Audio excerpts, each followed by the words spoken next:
Go ahead, hit that subscribe button, man. Tap in with the guy, Young and Jefe. Hit that subscribe button. Go ahead, tap in with me, you know what I'm saying? You know, we got good untold stories, you know what I'm saying? Set the narrative straight, you know what I'm saying? Can't get no guarantee that none is fake love. Pray, go to sleep, eat, and wake up. Breathing is a blessing, get your paper. All y'all fell off cause y'all knock off. Can't get no guarantee that none is fake love. Pray, go to sleep, eat, and wake up. Breathing is a blessing, get your paper. Go ahead and subscribe to my music as well. Young and Jefe. Check me out.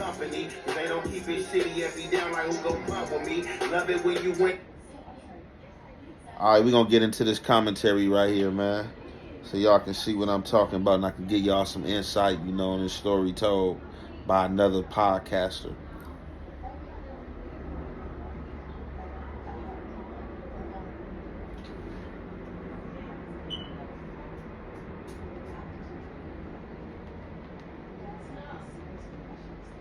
So this one is LA County Jail, Hoovers versus Gangsters. So I was, you know what I'm saying, driving through these YouTube streets, and this came across my table, and I'm like, 8 Treys versus the Hoovers in the county jail. I had never heard of that one. So, you know, I had to indulge in it. And then on top of that, one of my subscribers, while I was going live yesterday, happened to send this to me as well and then asked me to elaborate on it, like, ain't you Ant? I'm like, yeah, but I'm not the Ant in this situation. So what I did was did my investigation and led back to Baby Ant, tapped in with him, got the story. So here we go.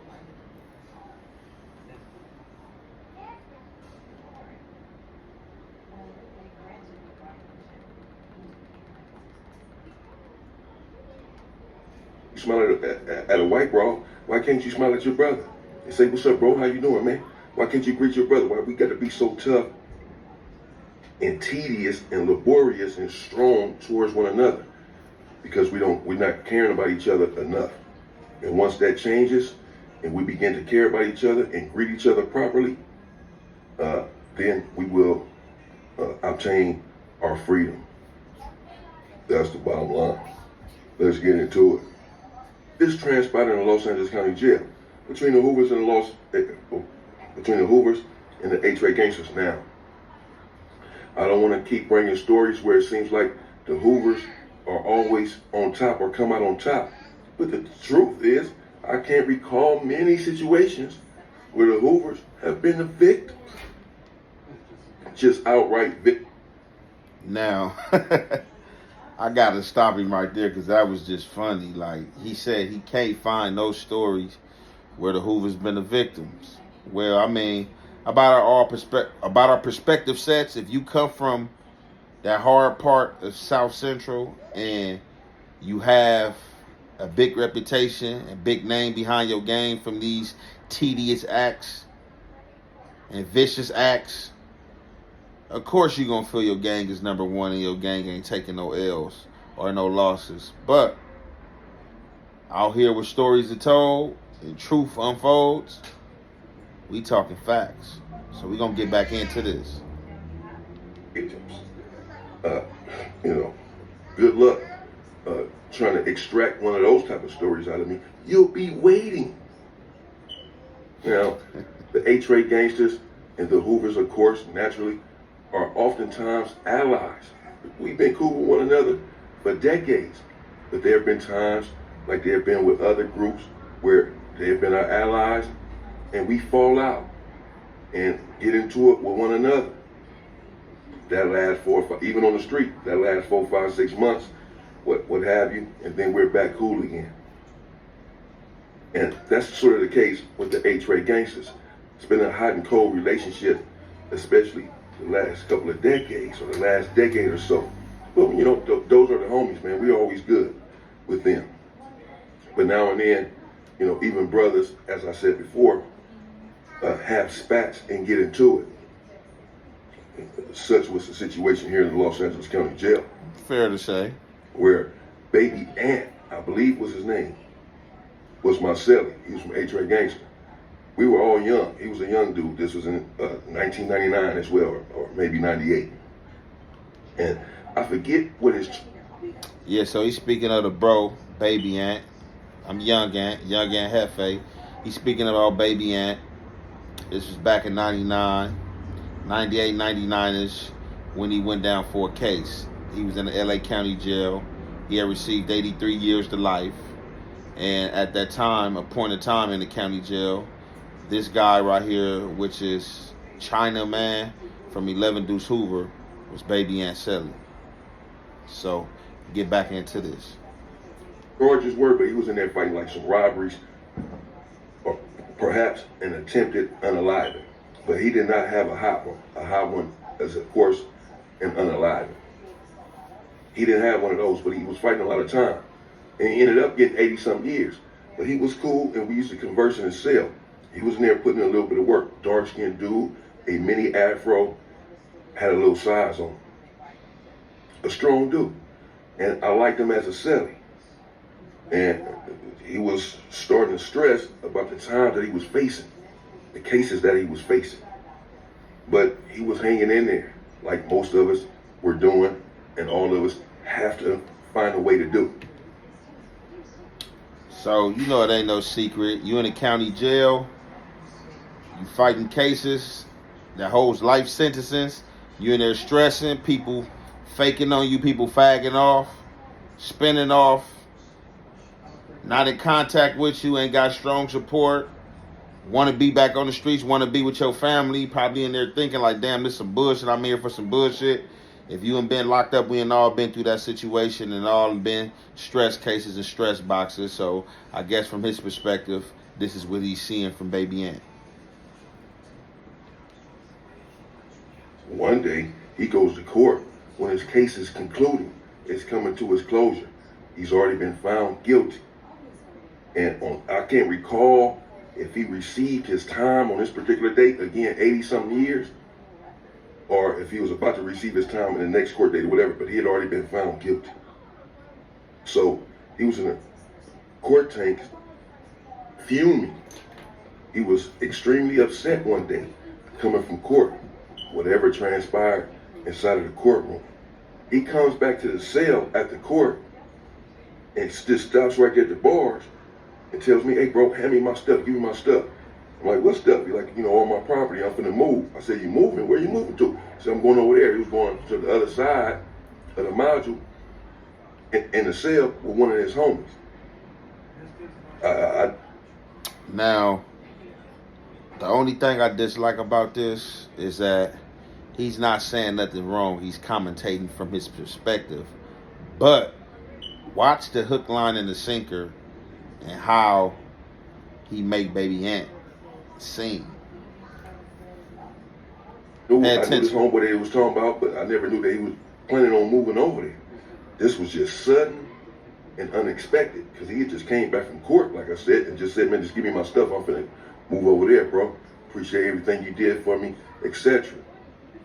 I'm like, all right, bet. So I'm handing him his property through the bars. And I ain't knowing what's going on. I'm like, all right. But like it's like that in the Los Angeles County Jail. You can just tell the police, man, move me on. I'm trying to move over there with the homie, and they'll move you. So the next day, we sitting in a holding area where you go. It's like a mini day room where you go to as you're waiting to go out for medical. Now, he's basically saying that suddenly Baby Ant just came back from court, came out of nowhere, unbeknownst to him, surprisingly. Hey, bro, hand me my stuff. I'm good. Damn, what's going on? I'm out of here. I'm about to move. I said I'm about to move over here with the homie. I'm saying to the other side. I'm about to move. You know what I'm saying? So I guess they was in the cell cool. They wasn't having no problems. So I guess he's saying that Baby Ant came back from court and just all of a sudden wanted to move. And it was like, I guess, a shock to him, or just like, damn, like, what's going on. Cool. Or you coming in from medical or court, they put you in there until you go back to your cell. So I'm sitting in there, and one of the homies come in from wherever he's coming from. And he like, bro, you know, you heard what happened yesterday with your celly? I said, no. I said, who you talking about? He said, dude from Eight Trey Gangster. I said, no, he ain't my celly no more. I told him what happened. And he just came in and just suddenly moved last night. He said, oh yeah, well I can tell you why that happened. Because there in the court tanks, he crashed one of the young homies. The young homie that he crashed was very young and very slight, bro. He was very small. This is another thing about the video. So, in these YouTube streets, y'all know I'm big on facts and false narratives and fact checking. So I got at Baby Ant and I had to fact check. So basically, the hook, line, and sinker was, as y'all should see, and if y'all didn't catch, I'm elaborate. Baby Ant just came from out of nowhere, came back from court, said he moving in the cell with one of his other homies from Eight Trey. It was a shock to him. Him and Baby Ant wasn't having no problems. He just came out of nowhere, said he was moving. Next day, he go down to medical court line somewhere, and he runs into another guy. The other guy asks him like, "Hey man, what's up, bro? You heard what happened with your celly?" He like, "No, what celly?" He like, "Man, dude from Eight Trey."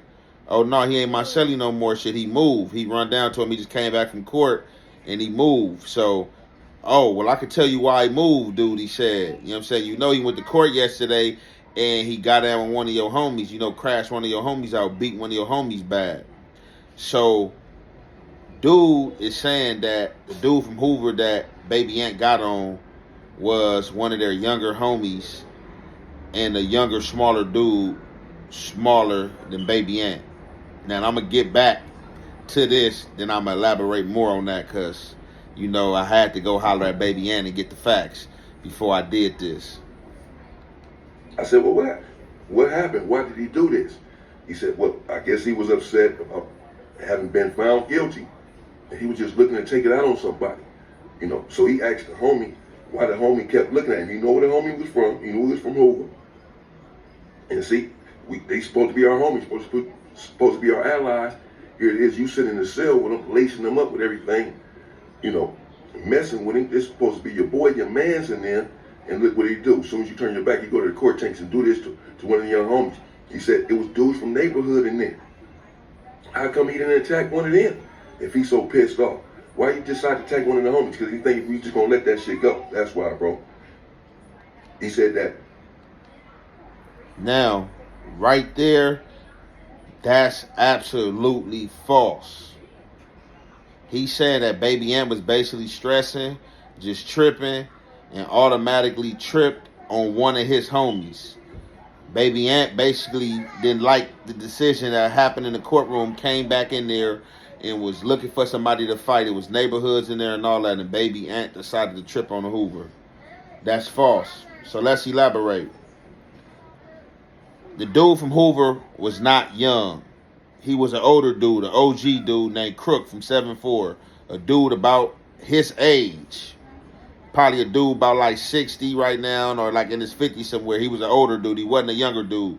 He was older than Baby Ant. Baby Ant at the time was about early 20s. This dude was a G dude.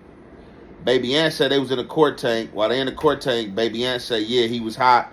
You know what I'm saying? Whatever took place in the courtroom, you know, he in the tank. Of course, you know, he filming, you know, got all this time, a lot of shit on your plate. He said Crook in there playing with him. You know what I'm saying? Playing. He said he tell Crook, like, man, hey, look, man, I'm not trying to play. Stop playing. He said Crook takes it upon himself to throw a juice at him. This was not a young dude. This was an older dude, a G dude. And on top of that, the G dude threw a juice at Baby Ant. Baby Ant said the juice landed and hit him in his head. He said when the juice hit him in the head, what else was it to talk about or do? So, you know, he rushed him and flammed him. You know what I'm saying? Like, you threw a juice at me.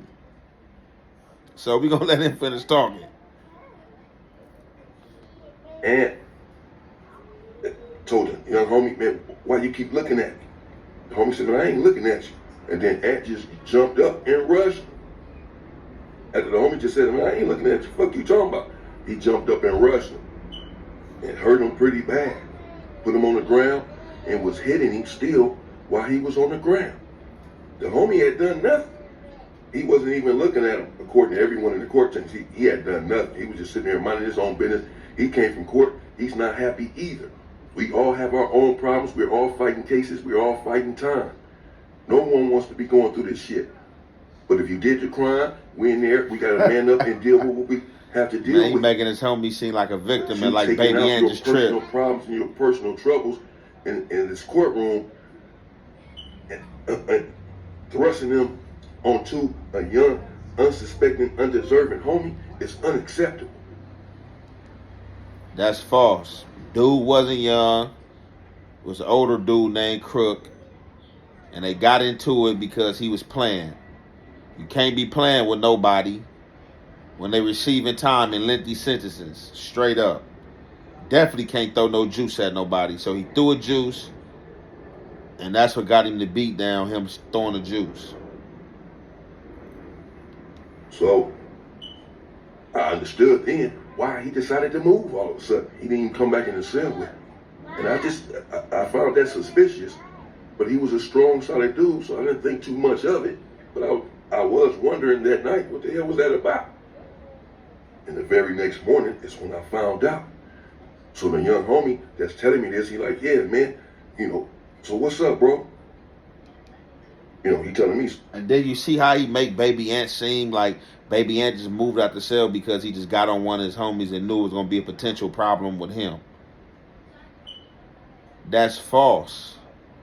Then to furthermore elaborate, when Baby Ant went to prison, High Desert, this guy was also at High Desert with Baby Ant. They also rotated on that yard, and from my understanding, was close friends and had business dealings. So why put this story out and spin a narrative like this? Is it for the views? Or is it the hype in the story? But what's up? What we gonna do? You know what I'm saying? Because whatever you say, you already know that's what the homie's gonna go with. What's up, bro? I said, man, it's on. It's on, bro. I'm not even gonna go talk to this dude about what he did. Ain't nothing to talk about, bro. Let's get him and get all the rest up.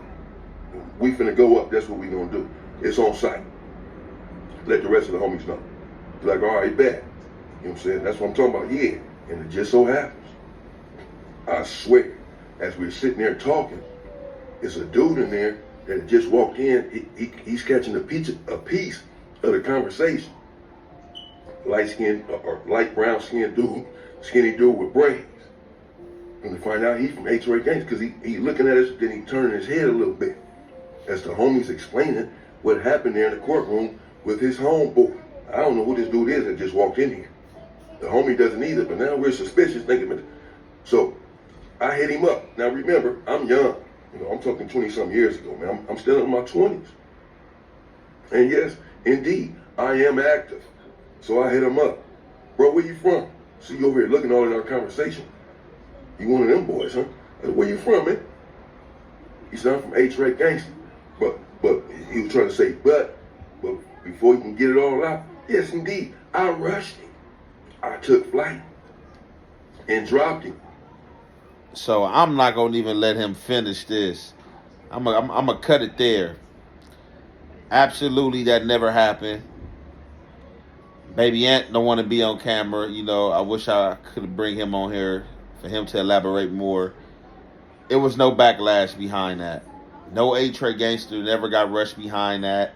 That was false. Whoever this guy is, he's a made-up character with these braids and all that. When he got back, they did ask Baby Ant, hey, what's up? From my understanding, a guy named Calhoun, damn, what's up, bro? You tripping on the homies? Baby Ant explained to them, nigga, your homie was in there playing with me. I told him to stop playing with me. He threw a juice at me. I rushed him and got on him. Furthermore, he was older than Baby Ant. He wasn't a young dude. That dude is a G right now. Whoever Crook is from 7-4 Hoover. That's a false narrative. He never rushed no Eight Trey. After Baby Ant explained what happened, they basically understood, and it was left there. Later on down the line, this guy and Baby Ant was on the same yard and same prison. That's my reactions for today. Young and Jefe.